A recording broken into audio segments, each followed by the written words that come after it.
Bonjour à toutes et à tous, bienvenue sur votre chaîne d'information régionale.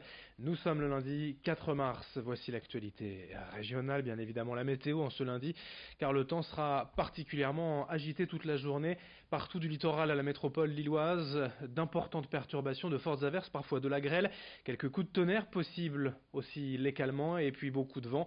Des rafales jusqu'à 100 km/h sont annoncées aujourd'hui, bref une journée et un temps difficile, même si les températures resteront au-dessus des normales de saison, 9 degrés sur la côte d'Opale, 10 degrés à l'intérieur des terres, on n'aura vraiment pas l'occasion d'en profiter aujourd'hui. Pour démarrer cette édition, quelques belles images du carnaval de Dunkerque. C'était bien évidemment, vous le savez, la Vichers Band, la bande des pêcheurs. Hier, la bande de Dunkerque. Les Trois Joyeuses ont donc officiellement démarré avec bien sûr la bande dans le centre-ville, la clique, les musiciens, les chapelles, le jeté de harengs depuis l'hôtel de ville. Le deuxième plus grand événement de la région rassemble près de 30 000 personnes, le tout dans un dispositif de sécurité presque invisible, dont de nombreux policiers mobilisés, et tout se passe bien.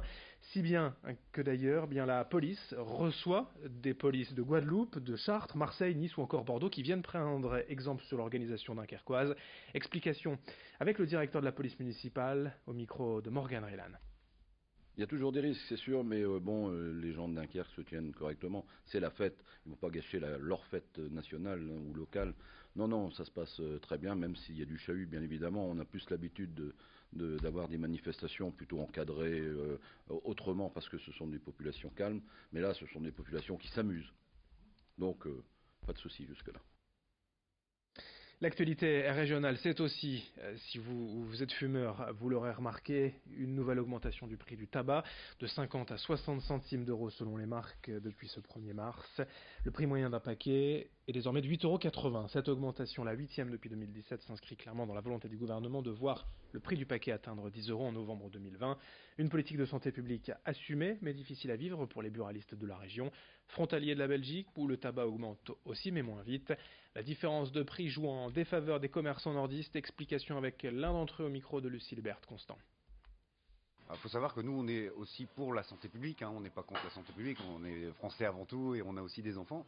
Par contre, ce qui est sûr, c'est qu'on a un produit, le tabac, et sans harmonisation européenne sur la fiscalité du tabac, on ne pourra jamais s'en sortir. Il y aura toujours des frontières, il y aura toujours Internet, il y aura toujours des moyens pour aller chercher du tabac autre que dans le réseau officiel.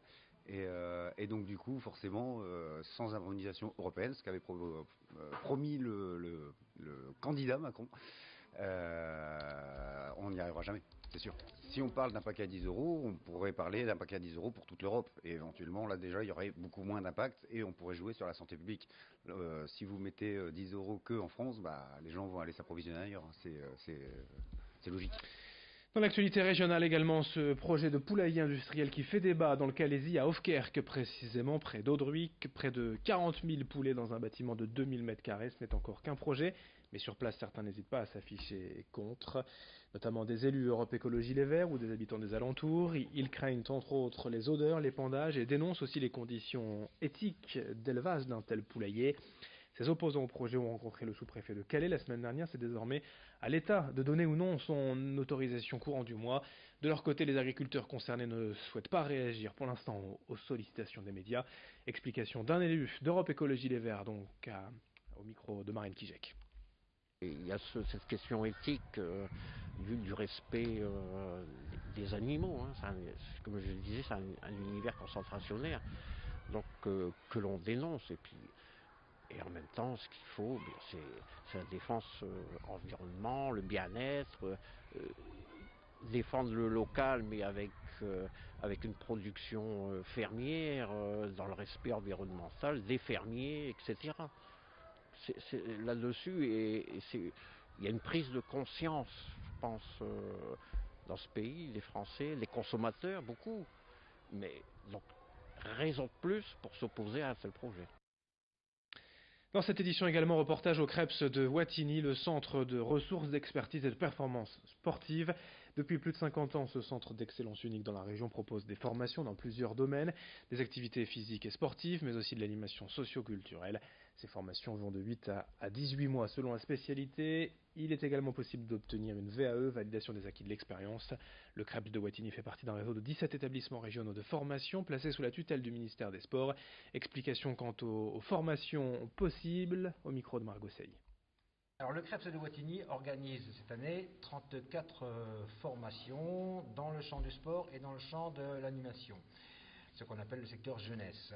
Donc nous avons différents dispositifs sur ces formations qui sont organisées. Donc formation classique en général sur 10 ou 11 mois, une année scolaire, et puis des formations plus longues qui s'adressent à l'apprentissage ou au contrat de professionnalisation et qui peuvent aller jusqu'à 2 ans de temps de formation.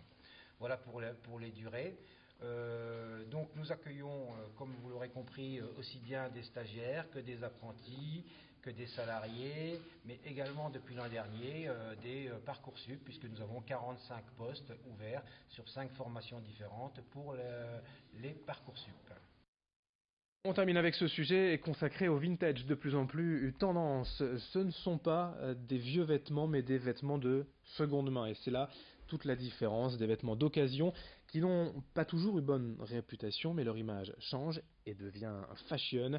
Les clients, adolescents ou adultes, trouvent ici le vêtement unique, idéal, qui correspond à leur goût. Depuis plus de 8 ans à Lille, Tilt Vintage sélectionne des articles des années 60 à 90, chinés dans le monde entier. Et ces tendances, explication au micro de Rémi Desremeaux. Mais on constate quand même que l'intérêt change d'une décennie à une autre. Et là, finalement, c'est assez drôle puisqu'on va dire que la clientèle la plus jeune qui fréquente le magasin va vraiment chercher des pièces très 90, 2000. Après, voilà, quoi, c'est rigolo parce qu'on a, si vous voulez, on a les éternels de la boutique, les vestes en jean, les vestes en daim, etc. Ça, c'est vraiment, ça marche tout le temps. Et d'une période à une autre, d'une tendance à une autre, il y a des pièces qui vont plus ou moins bien se vendre ou être plus ou moins recherchées. On commence quand même principalement années 60 parce qu'en fait les pièces plus anciennes ça commence à devenir délicat de les conserver, donc c'est presque des pièces de musée, il faut s'adresser à des boutiques expertes. On arrive quand même néanmoins à avoir des fois des jolies pièces, notamment des robes des années 50, 60, mais sinon on essaie vraiment de faire en sorte que toutes les décennies soient représentées et notamment par leurs pièces emblématiques. Fin de ce journal, merci à vous de l'avoir suivi. Dans un instant, d'autres infos dans la région, notamment vos prévisions météo dans une poignée de secondes. Très belle journée à toutes et à tous.